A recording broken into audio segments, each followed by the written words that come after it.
Welcome friends, आज है 18 सितंबर 2021। राष्ट्रीय संस्करण दैनिक जागरण से संबंधित सभी इंपॉर्टेंट न्यूज़ इस वीडियो में हम लोग डिस्कस करेंगे। ये सभी एग्जाम के लिए इंपॉर्टेंट न्यूज़ होंगे। जो अभी तक टेलीग्राम ग्रुप ज्वाइन नहीं किए, टेलीग्राम ग्रुप ज्वाइन कर लीजिएगा, जिसका लिंक आपको डिस्क्रिप्शन में दिया गया है। पहला बड़ा न्यूज़ है कि देश में एक दिन में लगे रिकॉर्ड 2.43 करोड़ टीके।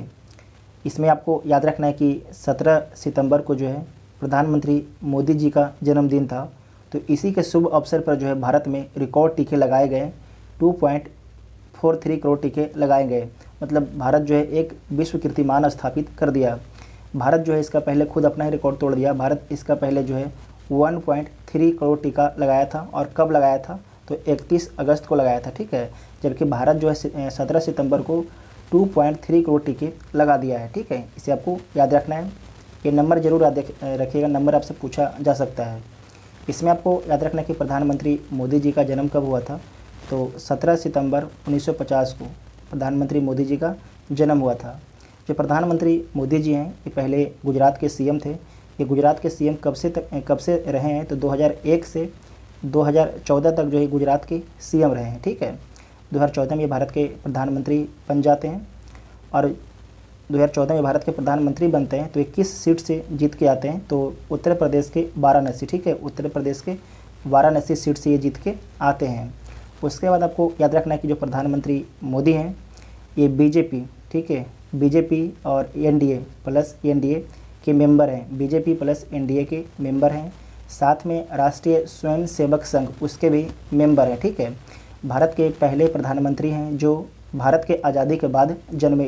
याद रखिएगा, इंपॉर्टेंट क्वेश्चन है कि भारत के पहले प्रधानमंत्री हैं जो भारत के आज़ादी के बाद इनका जन्म हुआ, ठीक है। उसके बाद आपको याद रखना है कि ये भारत के 14वें प्रधानमंत्री हैं, भारत के 14वें प्रधानमंत्री हैं। साथ में जो नीति आयोग होता है, नीति आयोग, इसके अध्यक्ष कौन होते हैं तो भारत के प्रधानमंत्री नीति आयोग के अध्यक्ष होते हैं। नीति आयोग की स्थापना कब की गई थी तो 1 जनवरी 2015 को नीति आयोग की स्थापना की गई थी। साथ में आपको याद रखना है कि परमाणु ऊर्जा आयोग के अध्यक्ष कौन होते हैं तो भारत के प्रधानमंत्री परमाणु ऊर्जा आयोग के अध्यक्ष होते हैं। इसमें एक इम्पोर्टेंट पॉइंट याद रखना है कि जो बिहार है, बिहार में कितने टीके लगाए गए कल तो 26 लाख, ठीक है, 26 लाख। बीपीएससी इस तरीके से क्वेश्चन पूछता है, तो आपको याद रखना है कि बिहार में जो है 26 लाख टीके कल लगाए गए थे। नेक्स्ट न्यूज़ देखिए, तालिबान को मान्यता देने से पूर्व विचार करे दुनिया, प्रधानमंत्री मोदी। 17 सितंबर को जो है 17 सितंबर को PSCO का बैठक होता है, और कहाँ पर होता है तो तजाकिस्तान की राजधानी दुशांबे में होता है। इसमें भारत के प्रधानमंत्री जो हैं वर्चुअल तरीके से शामिल होते हैं और बोलते हैं कि तालिबान को मान्यता देने से पूर्व विचार करे दुनिया। जो अफ़गानिस्तान में तालिबान सरकार का गठन हुआ है, तो जल्दीबाजी में कोई भी देश जो है तालिबान सरकार को मान्यता मत दीजिए। एक बार आप सोच लीजिए, समझ लीजिए, उसके बाद ही आप तालिबान सरकार को अफ़गानिस्तान में मान्यता दीजिएगा, ठीक है। उसके बाद भारत के जो प्रधानमंत्री हैं इनके द्वारा बोला गया कि अफ़गानिस्तान के हाल के जो घटनाक्रम है उससे सबसे अधिक जो है प्रभावित कौन होगा, जो पड़ोसी देश हैं वो प्रभावित होंगे। इस मुद्दे पर जो है क्षेत्रीय सहयोग बहुत ज़रूरी है, भारत के प्रधानमंत्री के द्वारा बोला गया है। और उन्होंने इस संदर्भ में जो है 4 पॉइंट गिनाए। 4 पॉइंट कौन कौन है? पहला पॉइंट है कि सरकार में जो है सभी वर्गों का प्रतिनिधित्व नहीं है। जो आपके अफ़गानिस्तान में तालिबान की सरकार बनी है उसमें सभी वर्गों का प्रतिनिधित्व नहीं है। उसमें ना तो महिलाओं का प्रतिनिधित्व है, ना तो जो अल्पसंख्यक वर्ग हैं उनका प्रतिनिधित्व है, ठीक है। उसके बाद नेक्स्ट पॉइंट है कि अफ़गानिस्तान में बढ़ेगा आतंकवाद और कट्टरपंथ बढ़ेगा तालिबान की सरकार की स्थापना से। उसके बाद है कि नशीले पदार्थों, अवैध हथियारों हो सकते हैं अनियंत्रित। जो आपके अफ़गानिस्तान है, अफ़गानिस्तान में टोटल अफ़ीम का जो है 80% उत्पादन सिर्फ अफ़गानिस्तान में किया जाता है। तो जो अगर अफ़गानिस्तान में 80% अफ़ीम का उत्पादन हो रहा है उसका क्या होगा, पूरे दुनिया में एक तरीके से प्रसार होगा, तो पूरी दुनिया के लिए ही खतरा है, ठीक है, इसलिए बोला जा रहा है। उसके बाद नेक्स्ट पॉइंट है कि अफ़गानिस्तान जो है नागरिकों की मदद के लिए भारत तैयार है। भारत जो प्रधानमंत्री इनके द्वारा बोला गया कि जो अफ़गानिस्तान के हमारे भाई हैं, हमारी बहन हैं, उनको हम खाद और दवाई पहुंचाएंगे, उसमें हमें कोई दिक्कत नहीं है। साथ में जो ESCO है, ये तो प्रधानमंत्री की बात होगी। अब ESCO के द्वारा क्या चर्चा किया गया, जो शंघाई सहयोग संगठन के 8 कंट्री हैं इनके द्वारा क्या चर्चा की गई, तो इनके द्वारा बोला गया कि अफ़गानिस्तान की जो स्थिति है उसकी सुरक्षा और जो स्थिरता है उसे तत्काल सुधारने की आवश्यकता है। साथ में सरकार में जो सभी वर्गों का प्रतिनिधित्व नहीं दिया गया है तो सभी वर्गों का प्रतिनिधित्व दिलाने का प्रयास किया जाएगा। कि इसे बोला जाएगा कि प्रयास क्या करेंगे, इसे बोला जाएगा कि जो तालिबान है उसे बोला जाएगा कि आप जो भी महिलाएं हैं, जो अल्पसंख्यक हैं, उन सभी को भी प्रतिनिधित्व दीजिए, मंत्री बनाइए। उसके बाद तालिबान सरकार में कोई महिला और अल्पसंख्यक सिया हजारा समुदाय का कोई भी व्यक्ति आपके शामिल नहीं है, तो सही बात है। एससीओ के द्वारा जो है घोषणा पत्र भी जारी किया गया है और इसमें पहला पॉइंट बोला गया है कि क्षेत्रीय सुरक्षा और सभी तरह के आतंकवाद के खिलाफ जो है कार्रवाई एससीओ की प्राथमिकताओं में शामिल होगा। दूसरा पॉइंट है कि एससीओ के सदस्य देश आतंकवाद और आतंकी संगठनों की आर्थिक मदद देने के मामले की रोकथाम के लिए सहयोग बढ़ाए जाने की आवश्यकता भी महसूस की है। और तीसरा पॉइंट है कि आतंकवाद और आतंकवाद पर मिलकर कार्य करने पर बल दिया जाएगा। ठीक है। और चौथा पॉइंट है कि आतंकवाद पर जो है काबू पाने के लिए गरीबी, अशिक्षा और बेरोजगारी दूर करने के उपायों में तेज़ी लाने की आवश्यकता है, क्योंकि समाज के जो है कमज़ोर तबका ही विस्तार और भर्ती के लिए आतंकी संगठनों का निशाना होता है। तो जो गरीब हैं, अशिक्षित और बेरोजगार हैं, उन सभी को जो है प्रयास किया जाएगा गरीबी से निकालने के लिए, रोजगार देने का प्रयास किया जाएगा। ठीक है। एससीओ में कितने मेंबर हैं? एससीओ में आपके 8 मेंबर हैं। कौन कौन मेंबर हैं? तो चीन है, पाकिस्तान है, रूस है, भारत है, तजाकिस्तान है, कजाकिस्तान है, किर्गिस्तान है और उज़्बेकिस्तान है। इसकी स्थापना 2001 में की जाती है और इसका हेडक्वार्टर आपके बीजिंग में है। कहाँ पर है? बीजिंग में इसका हेडक्वार्टर है। नेक्स्ट न्यूज है कि कई जीवन रक्षक दवाइयाँ होंगी सस्ती, महंगे पेट्रोल डीजल से अभी राहत नहीं मिलेगा। ठीक है। इसमें आपको याद रखना है कि जीएसटी काउंसिल की जो है 45वीं बैठक का आयोजन कहाँ पर किया गया? तो लखनऊ में किया गया। पहला क्वेश्चन पूछा जाएगा। और इसकी अध्यक्षता किसके द्वारा की गई? तो भारत के वित्त मंत्री निर्मला सीतारमण के द्वारा इसकी अध्यक्षता की गई। जो जीएसटी है, जीएसटी में कितना स्लैब है? तो जीएसटी में 5 स्लैब है। 0 है, 5% है, 12% है, 18% है और 28% है। जो जीएसटी है ये कब लागू हुआ था? तो 1 जुलाई 2017 को जीएसटी लागू हुआ था।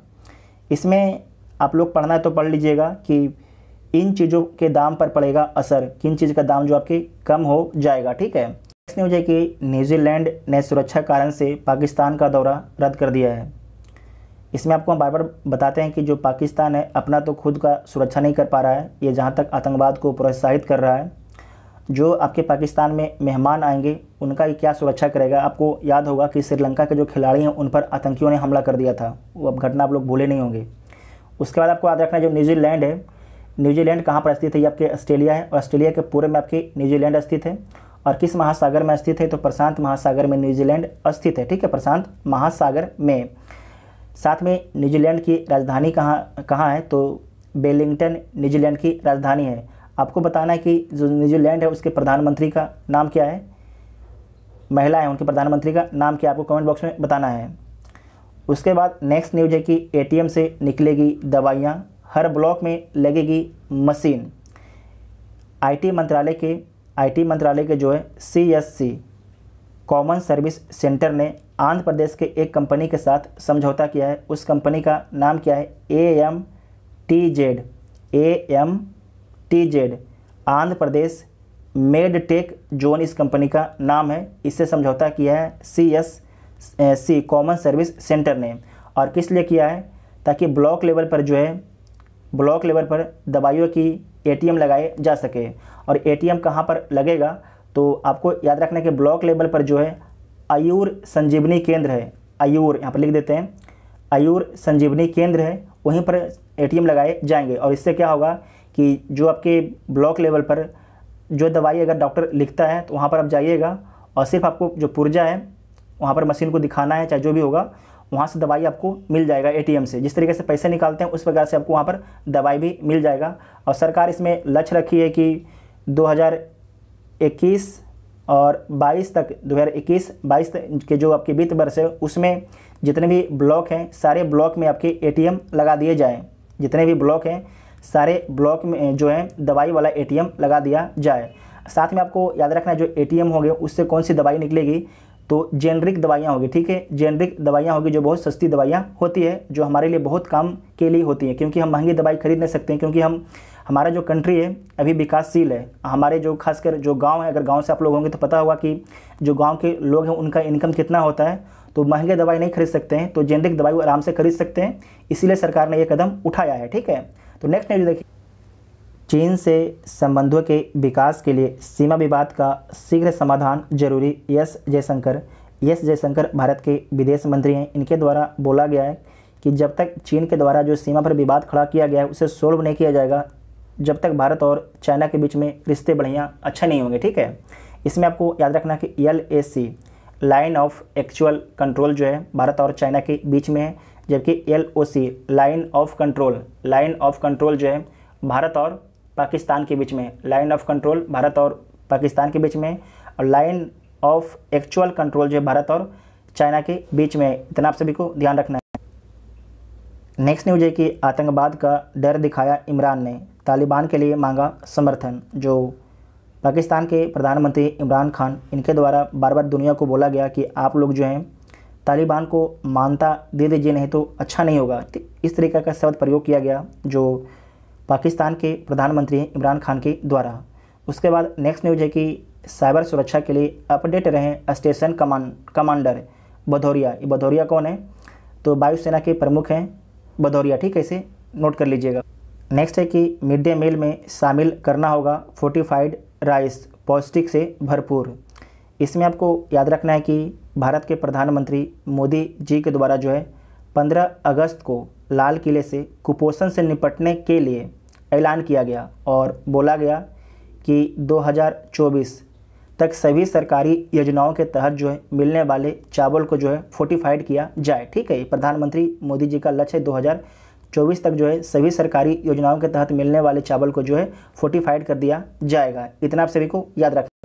नेक्स्ट न्यूज है कोरोना से केस से संबंधित कि कल कोरोना कितने केस आए, तो कल कोरोना के 34,403 केस आपके आते हैं। और सबसे अधिक केस कहाँ पर आता है, तो केरल में सबसे अधिक केस आते हैं 22,182 केस, ठीक है। नेक्स्ट न्यूज है कि IMF ने अफगानिस्तान के साथ संबंधों को निलंबित कर दिया है।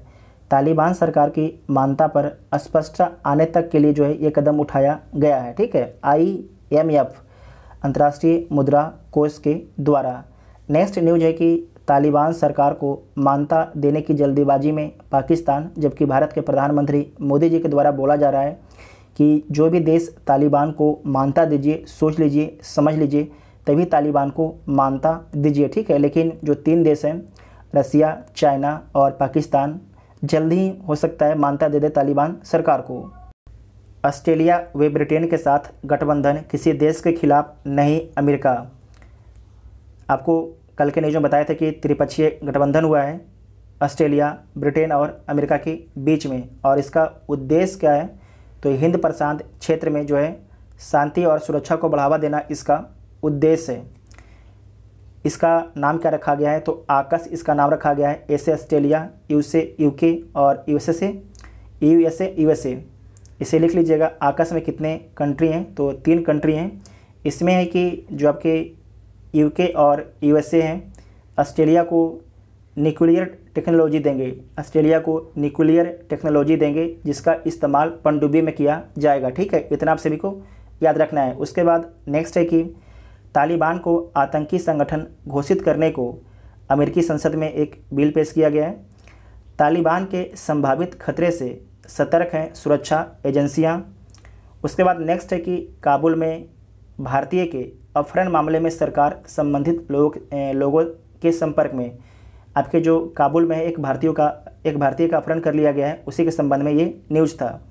उसके बाद नेक्स्ट न्यूज़ है यहाँ पर कि राजस्थान में जो है बाल विवाह अवैध, मगर सरकार ने रजिस्ट्रेशन किया अनिवार्य। अगर जिनको बाल विवाह करना है, जब बाल विवाह क्या होता है, जिनकी लड़की की उम्र आपके 18 वर्ष और लड़के का उम्र 21 वर्ष, अगर इससे कम है तो बाल विवाह की कैटेगरी में आ जाएगा। तो राजस्थान सरकार बोली है कि अगर जिनकी लड़के की उम्र कम है और शादी करना चाह रहे हैं तो आप एक रजिस्ट्रेशन कीजिए, तो सरकार उसे मान्यता दे देगी, तो आप शादी कर सकते हैं। तो एक तरीके से बाल विवाह को हम लोग बोल सकते हैं कि बढ़ावा दिया जा रहा है, वो ठीक नहीं है, ठीक है, ये गलत चीज़ है। उसके बाद नेक्स्ट न्यूज़ देखिए, विवादों के बाद जो है global doing business, ease of doing business जो है रिपोर्ट अब बंद हो गया है।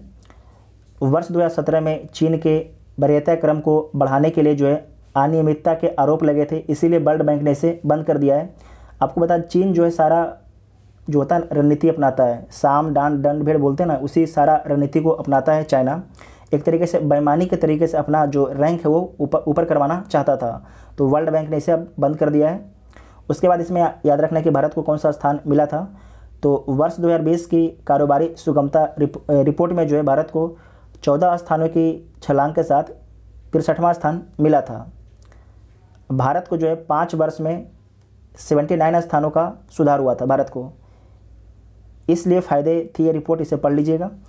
ये इंपॉर्टेंट है कि ये जो आपके 10 मानक के आधार पर रिपोर्ट जारी किया जाता था, जैसे कि 11 मानक है लेकिन एक मानक को माना नहीं जाता है, तो इसे 10 ही मानक मानेंगे। यूपीएससी भी इस जो मानक है 10 मानक इस पर क्वेश्चन पूछ चुका है, तो आप लोग 10 मानक को इसे पढ़ लीजिएगा।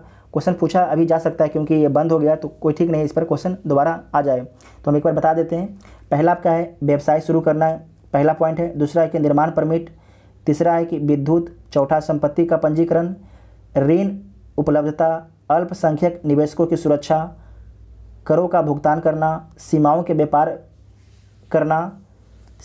पार व्यापार करना। उसके बाद है अनुबंध लागू करना, दिवालिया होने पर समाधान। सारे आपके ये 10 पॉइंट थे, 10 पॉइंट के आधार पर जो है रैंकिंग जारी की जाती थी, इसे नोट कर लीजिएगा, आपसे एग्ज़ाम में पूछा जा सकता है। उसके बाद नेक्स्ट है कि HDFC बैंक 1 लाख और गाँवों में करेगा विस्तार। जो HDFC है 1 लाख और गाँवों में अपनी शाखा का विस्तार करेगा। उसके बाद नेक्स्ट है कि दिल्ली जयपुर इलेक्ट्रिक हाईवे बनाने का इरादा गडकरी के द्वारा बोला गया है कि दिल्ली जयपुर जो है इलेक्ट्रिक हाईवे बनाने का इरादा है नितिन गडकरी का। नितिन जो गडकरी हैं सड़क एवं परिवहन राजमार्ग मंत्री हैं। उसके बाद है कि दिल्ली मुंबई एक्सप्रेसवे पर वे एयर एम्बुलेंस के लिए बनेंगे हेलीपैड। जो दिल्ली मुंबई एक्सप्रेसवे है किस देश के सहयोग से बनाया जा रहा है, ये बीपीएससी क्वेश्चन पूछ चुका है, तो भारत और जापान के सहयोग से बनाया जा रहा है, भारत और जापान के सहयोग से बनाया जा रहा है, ठीक है। उसके बाद नेक्स्ट है कि सीरम की वैक्सीन दुनिया भर में बेचेगी बायोकॉन। तो बायोकॉन एक कंपनी है जो सीरम इंस्टीट्यूट जो कोविशील्ड बनाता है उसे बेचेगी बायोकॉन कंपनी पूरे दुनिया में, ठीक है। तो इसे भी आप लोग याद रख सकते हैं, ये दोनों के बीच में समझौता हुआ है, तो आपसे एग्जाम में पूछा जा सकता है। बायोकॉन कंपनी, इसका पूरा नाम इस कंपनी का क्या है, तो इस कंपनी का पूरा नाम है किरण मजूमदार शाह नियंत्रित। जो किरण मजूमदार एक व्यक्ति का नाम है, इनके द्वारा नियंत्रित कंपनी है बायोकॉम लिमिटेड कंपनी, ठीक है, बायोकॉम लिमिटेड कंपनी है, तो इसे आपको याद रखना है। उसके बाद राष्ट्रीय सुरक्षा के प्रहरी बनते हमारे राजमार्ग। चीन और पाकिस्तान की रणनीतिक चालों में बदलाव के कारण भारत की सामरिक तैयारी यही है कि युद्ध की स्थिति में वह दोनों मोर्चे पर निपट सके। इसलिए वायुसेना उन हाईवे को रनवे के रूप में आजमा रही है जो युद्ध की स्थिति में काम आ सके। इसी रणनीति के तहत जो है बीते दिनों राष्ट्रीय सुरक्षा के नए प्रहरी के रूप में और राष्ट्रीय राजमार्ग का नाम तब जुड़ गया जब राजस्थान के बाड़मेर में राष्ट्रीय राजमार्ग 925A पर जो है बने इमरजेंसी लैंडिंग फील्ड का उद्घाटन किया गया। इस तरह की कवायद के साथ निश्चित तौर पर यह हमारी सामरिक ताकत में वृद्धि करेगा। इसके बारे में हम लोग डिटेल से डिस्कस किए थे। आप लोग को हम बोलेंगे पेपर आप लोग डेली जो है फॉलो किया कीजिए, ठीक है। कभी कभी न्यूज़ होता है बहुत कम आता है तो हमें भी थोड़ा अजीब सा लगता है, लेकिन आप लोग पेपर को जो डेली फॉलो किया कीजिए। बात की जा रही है कि टोटल आपकी 20 हवाई पट्टियाँ आपकी बनाई जाएगी हमारे हाईवे पर। भारत नेपाल संयुक्त युद्ध अभ्यास 20 सितंबर से होगा। तो भारत और नेपाल के बीच में कौन सा युद्ध अभ्यास होता है, तो सूर्य किरण, ठीक है, सूर्य किरण होता है भारत और नेपाल की थल सेना के बीच में। इसका आयोजन 2021 में कहाँ पर किया जाएगा, तो पिथौरागढ़ सैन्य क्षेत्र में किया जाएगा, मतलब भारत में किया जाएगा, पिथौरागढ़ सैन्य क्षेत्र में किया जाएगा। जबकि 2019 में जो है सूर्य किरण का अभ्यास कहाँ पर हुआ था, तो नेपाल के रूपदेही जिले में हुआ था, नेपाल के रूपदेही जिले में हुआ था। तो इम्पोर्टेंट सैन्य अभ्यास के बारे में आप देख लीजिए। पहला इम्पोर्टेंट आपका है काजिंद 2021, ठीक है, काजिंद 2021 युद्ध अभ्यास किसके किसके बीच में होता है, तो भारत और कजाकिस्तान के बीच में होता है, भारत और कजाकिस्तान के बीच में होता है। दूसरा आपका है जायर अल बहर, जायर अल बहर, ठीक है, ये किसके किसके बीच में होता है, तो भारत और कतर के बीच में होता है। उसके बाद है अल मोहद अल हिंदी, अच्छा है, अल मोहद अल हिंदी, ये किसके किसके बीच में होता है, तो भारत और सऊदी अरब के बीच में होता है। जो मालाबार एक्सरसाइज है किसके किसके बीच में होता है, तो मालाबार जो एक्सरसाइज है भारत, अमेरिका और जापान और ऑस्ट्रेलिया के बीच में होता है, ठीक है। उसके बाद है जायद तलवार, जो जायद तलवार है इसका अभ्यास किसके किसके बीच में होता है, तो भारत और यूएई के बीच में, भारत और यूएई यूनाइटेड अरब अमीरात के बीच में होता है। उसके बाद है कोकन अभ्यास किसके किसके बीच में होता है, तो भारत और ब्रिटेन के बीच में होता है कोकन अभ्यास। इंद्र अभ्यास किसके किसके बीच में होता है, इंद्र, तो भारत और रूस के बीच में होता है इंद्र अभ्यास। बरूना अभ्यास किसके किसके बीच में होता है, जो बरूना अभ्यास है वो भारत और फ्रांस के बीच में होता है। उसके बाद है खंजर, भारत और किर्गिस्तान के बीच में है, इतना आप सभी को याद रखना है, ठीक है। नेक्स्ट न्यूज है कि बीएसएफ महानिर्देशक ने सरहद पर जांची सुरक्षा की बारीकियां, जो बीएसएफ है, बीएसएफ इसका फुल फॉर्म क्या होता है, तो बॉर्डर सिक्योरिटी फोर्स इसका फुल फॉर्म होता है। और बीएसएफ के बारे में याद रखिएगा कि विश्व का सबसे बड़ा सीमा रक्षक बल है और इसका गठन कब होता है, तो 1 दिसंबर 1965 को इसका गठन होता है। और इसकी जिम्मेदारी क्या है, तो शांति के समय जो है भारत की अंतर्राष्ट्रीय सीमा की रक्षा करना इसका जिम्मेदारी है। उसके बाद आपको याद रखना है नेक्स्ट पॉइंट कि इसका आदर्श वाक्य क्या है, तो इसका आदर्श वाक्य है जीवन पर्यंत कर्तव्य, ठीक है, यहाँ पर लिख देते हैं जीवन पर्यंत कर्तव्य इसका आदर्श वाक्य है, कर्तव्य इसका आदर्श वाक्य है। इसका हेडक्वार्टर कहाँ पर है, तो दिल्ली में इसका हेडक्वार्टर है। और इसके प्रथम महानिर्देशक कौन थे, प्रथम पूछा जाता है तो के एम रुस्तम जो है इसके प्रथम महानिर्देशक हैं। अब वर्तमान में इसके महानिर्देशक कौन है, तो पंकज कुमार सिंह है, ठीक है, इतना आप सभी को याद रखना है। नेक्स्ट न्यूज देखिए, श्रीधरन होंगे जूनियर चयन समिति के अध्यक्ष, जूनियर क्रिकेट चयन समिति के अध्यक्ष बनाया गया है श्रीधरन शरत को, यहाँ पर लिखा गया है श्रीधरन शरत को जो है जूनियर क्रिकेट चयन समिति का अध्यक्ष बनाया गया है, इसे नोट कर लीजिएगा।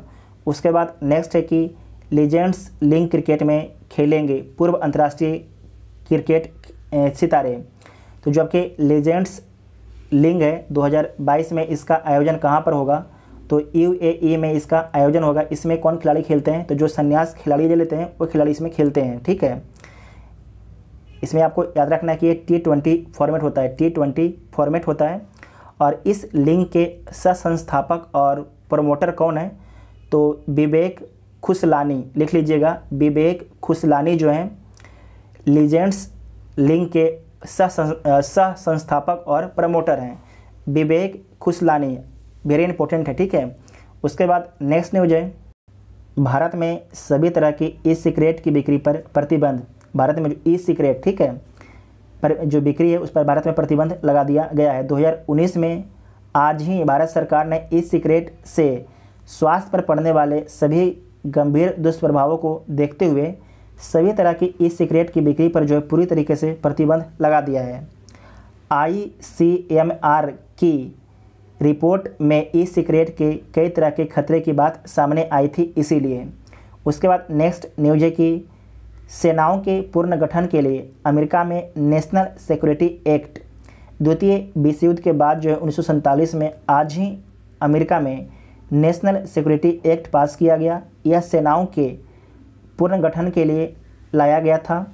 इसके तहत जो है अमेरिकी वायुसेना को अलग सैन्य इकाई के रूप में मान्यता दी गई और CIA का भी गठन किया गया। इंपॉर्टेंट है, ठीक है। उसके बाद ये सबसे इंपॉर्टेंट यहाँ पर देखिए, BPSC के द्वारा पूछा गया क्वेश्चन है कि अंग्रेजों से शुद्ध मदन लाल ने की करजन वायली की हत्या। जो करजन वायली की हत्या किसके द्वारा की गई थी, मदन लाल धिंगरा के द्वारा की गई थी। और कब की गई थी, तो 1909 में लंदन में की गई थी। ये क्वेश्चन आपके BPSC के द्वारा पूछा गया है।